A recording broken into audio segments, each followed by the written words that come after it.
Well, hello everyone. Why is the title of this? This is the best, worst housing market here in Southern California. Sounds like a contradiction of terms, but it isn't. We're in a very strange place, and there are definitely some ramifications. And even more importantly, we have some definite winners and some definitely losers in this market we're going to talk about today. Let's get started.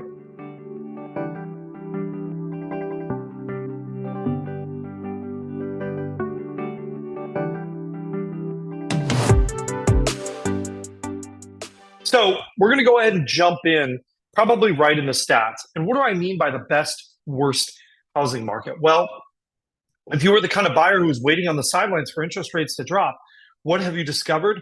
Home prices went up and so did interest rates, right? Like you've really lost on both accounts. Does that mean that there's no opportunity for you moving forward? No, there is a little bit of a silver lining to our present market. And that is really dependent on what price range you are in, mostly whether you are a winner or a loser as a buyer. And likewise, it is flipped and reversed if you're a seller. So let's go ahead and get started. We are going to run through the stats because I think that's really going to tell us and really kind of guide our discussion on what we're seeing in this market. Okay, so if we start here, let's get the good news under our belts. We're looking at total active listings.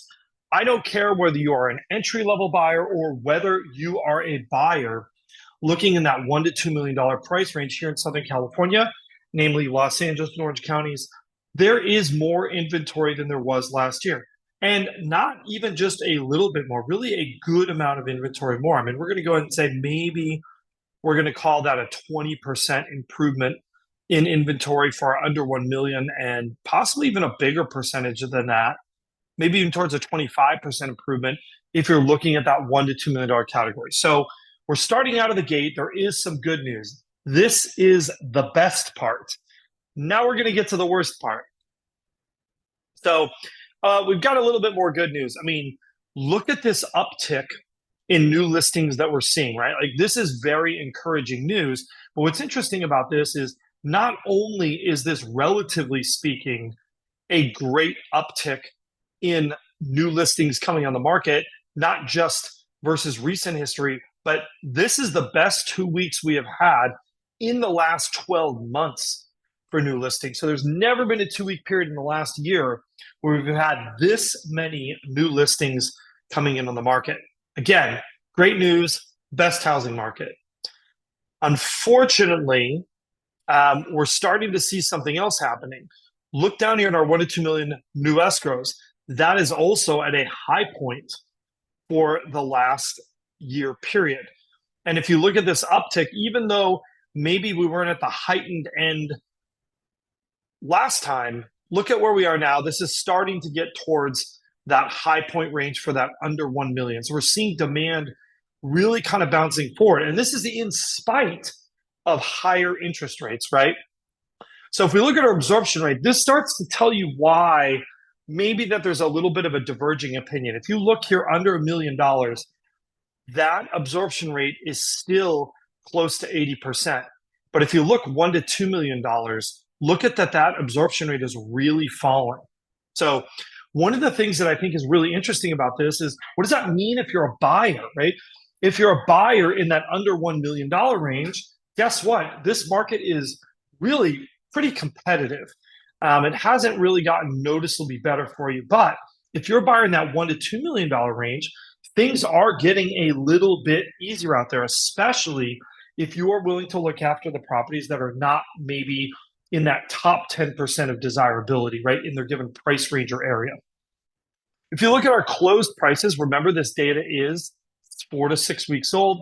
We definitely see that top end of the market is the softest and the middle and bottom ends of the market are stronger. So kind of a bit of inversion of the normal logic, right? The normal logic is that when rates are high, it's that upper end that tends to do well. Those buyers are less concerned with those interest rates. But in this case, it is actually appearing to be the opposite. Now we get some news, though, that indicates there might be a little bit of trouble on the horizon. Look at this percent still active after 14 days in the market. That went up and now it is taking a turn downward. What does that mean? It means that even though we built up some of this extra inventory, we're actually seeing that demand relationship take a turn. We're starting to see more buyers coming into play, taking up some of that inventory or starting to look like they're, especially with the most recent properties that are hitting the market. These are the more popular properties and they are going under contract. If we look at our close to list ratio, that is still over 100%, right? Like, has it softened a little bit in the last couple of weeks? Maybe, but these levels are still higher than we have been really since the beginning of the year. So we're still trending kind of in that 101 to 102% of list price on average. That means some properties are going to go even more above list price and some might be a little bit under.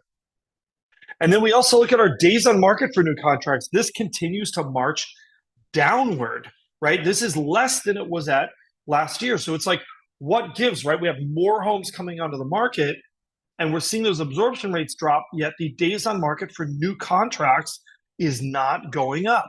Wouldn't we expect that? We have a reason for that. I'm going to talk about it in a minute. And then if we look at our affordability chart, really, I mean, this is the one you can see with rates going up and prices going up, that payment index has gone up, and the rents have sort of taken a little bit of a momentary uptick too when it comes to rents on a median priced single family home in Los Angeles and Orange counties. And then finally, of course, prevailing mortgage rates. Guess what? They went up in the last 4 weeks. Shocking news there. So we're going to go off screen share, and I want to talk about what's actually happening here. What are we seeing? Why are we seeing increased inventory levels, and yet the market is still seeming competitive? And there's two things that are going on that we want to talk about. One is different price ranges. We are seeing that entry-level price range, that is really where the most crazy action is. This is where you're going to find the 10 plus offers on a single house. It's going to be in that under $1 million range.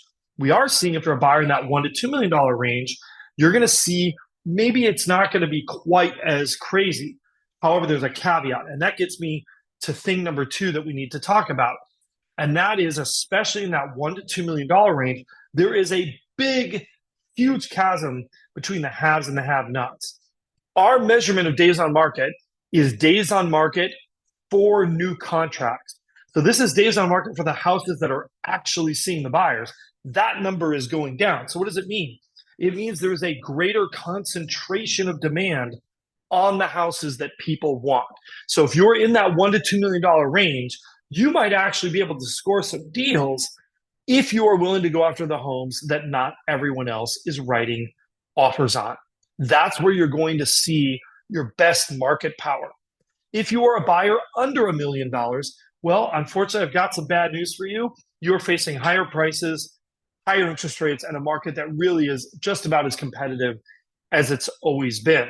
If you're a seller under $1 million and you've been waiting, sitting on the sidelines, thinking about moving up, now might be the time to make that move.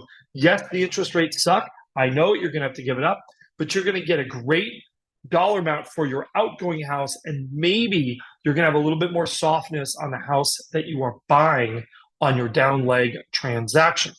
And if you're a seller in that $1 to $2 million range, you really want to do everything you can to make sure your home is one of the haves, not one of the have-nots, that it is in that concentration of demand that we are seeing.